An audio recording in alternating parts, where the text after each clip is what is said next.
You're missing the point. There's no throne. There is no version of this where you come out on top. With Loki Season 2 coming to a close, there's a question that's buzzing around on my social media page, and I don't know about you, but a lot of people are asking, was Iron Man's character arc or Loki's character arc bigger, and which story was better overall? Now granted, both characters were played by magnificent actors, and both stories are amazing in their own ways. And it's kind of going to be hard to decide which is better, but I think after talking about it a little bit, you can really see which character's arc and story comes full circle and is much better overall. Tommy, we have a Hulk. Oh, I thought the Beast had wandered off. You're missing the point. There's no throne. There is no version of this where you come out on top. Maybe your army comes, and maybe it's too much for us, but it's all on you. So we're going to start with Iron Man. Robert Downey Jr. plays Tony Stark, and he's been playing him since like 2008 when the first Iron Man movie came out. And of course, he was this billionaire who sold weapons, and he turned to find out that his weapons were being used to kill people. So he builds his Iron Man suit, and he fights bad guys. So really, his first two movies kind of focused about that. In Iron Man 3, we finally see that he realizes that he's more than just the suit of armor. He's actually a very smart person with qualities that other people admire in him and look up to him in. So I really like Iron Man 3 in that aspect, that it really develops Iron Man's character. I know a lot of people really didn't like that film, but I especially enjoyed it. If you look over at the Avengers films that Iron Man is in, of course, in Iron Man 2012, he's kind of like this, he's narcissistic, he's kind of just about himself, but he does work well with the team overall, and he's also willing to make the ultimate sacrifice by taking a nuke up into space to stop the Chitauri's warship.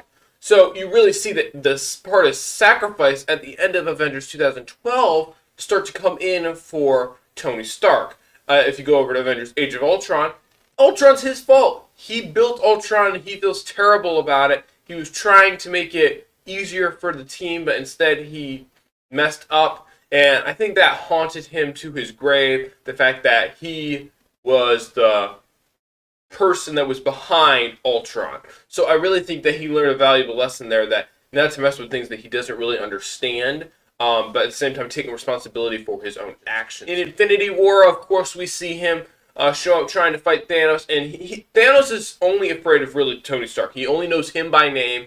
He knows that he's a threat, and Tony doesn't really know why, but he knows that Thanos has been the person of his nightmares, and he wants to stop him at all costs. Of course, when Thanos wins, Tony Stark he's stranded in space. I mean, he lost all his friends except for Nebula, and he's really stranded in space till Endgame. And when Endgame came out, of course, we all know that Tony Stark is the ultimate sacrifice, that he snaps his fingers with the Infinity Stones, dusting away Thanos' army and saving the world.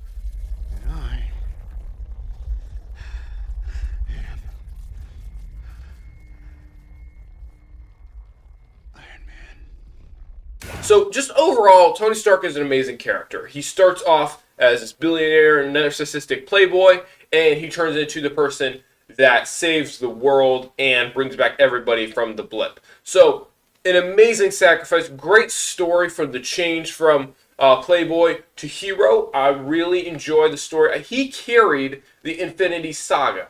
Others will say that Captain America did. I love Captain America, but in the end, Iron Man really did carry the Infinity Saga with a little bit of help of Captain America.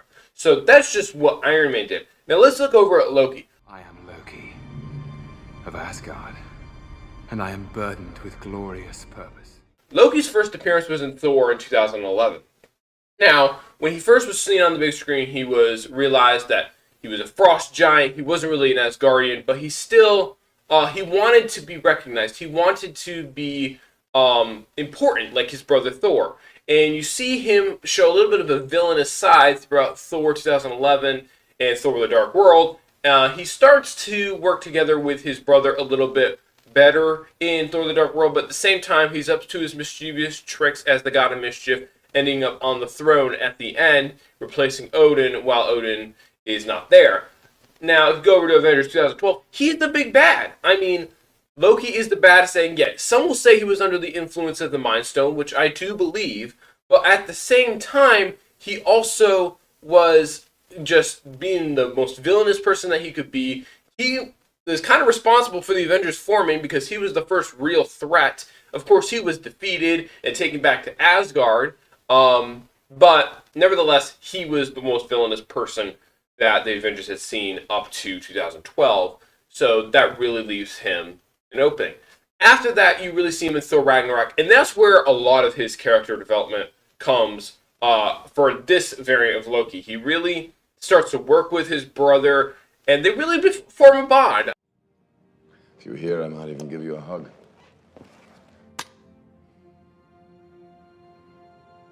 I'm here. And at the end of the film, Thor and Loki are on better terms, and it just shows because in the beginning of Avengers Infinity War, Loki tries to sacrifice, he tries to stop Thanos, but of course he ends up sacrificing his life by getting his neck snapped in half. So that's the end for Loki, for that variant of Loki. Of course, we get to go back in time and Endgame, and we see a variant of Loki pick up the Tesseract, which leads to the Loki series. And I'm going to include that Loki in this video, just because I believe that Loki overall really learned a lot of valuable lessons throughout the season 1 and season 2 of Loki. I really think that was really great character development. Of course, in the first episode of Loki, we see this version of Loki learn about the rest of his life, and throughout Loki season 1, he's still trying to decide if he's the god of mischief or if he's going to try to be something bigger. When Loki season 2 comes around, he realizes that he can be a hero. He doesn't have to be what the sacred timeline says that he has to be. And he really starts to work with his friends. And the character development that you see in Loki Season 2 is that he doesn't want to be alone anymore. He doesn't care about a throne like he did when he was a villain. He cares more about being with his friends. Hard. Come on, keep trying. I want to save the TVA. Why? I want the TVA back. And? What do you want? I want my friends back. Of course, if you've watched the Loki Season 2 finale, you'll see that the minute that Loki wants his friends, he ends up actually finally getting his throne. And the only way that the temporal loom can be destroyed and people can have free will is if Loki sacrifices himself by managing the flow of time and becoming the lowercase god of stories. So therefore, Loki sacrifices himself to an eternity of being alone, holding together the universe, and he can't have his friends, but his friends are able to live on the timeline in his own free will. So that ultimately was Loki's sacrifice, just being alone and sacrificing and holding time in his hands. It's really crazy. We could have the powerfulness between Iron Man and Loki you talked about, but that's not the point. The point is whose arc was better, and I gotta say, I believe Loki's was, and here's why. I know a lot of people are gonna say Iron Man's was, but Loki started off as a villain. He started off as an evil person, and he completely turned over into being willing to sacrifice himself for the entirety of the universe. It's not just the world, it was the universe. And I just really think that sacrifice was very key to the multiverse saga, and I also just believe that the character ties, like throughout Loki Season 2, you see ties back to various times we've seen Loki in the past, and it really just shows that he has multiple different personalities, and as he is maturing, he becomes this perfect hero, willing to do the ultimate sacrifice. So that's why I just think that he's overall got a better arc, and I really just was shocked when that happened in the finale. Let me know in the comments what you guys think about whose arc was better, if there's another Marvel character that has a better arc than both of them. I'd be happy to discuss that with you guys. Thank you for listening today, and I hope you have a good rest of your day.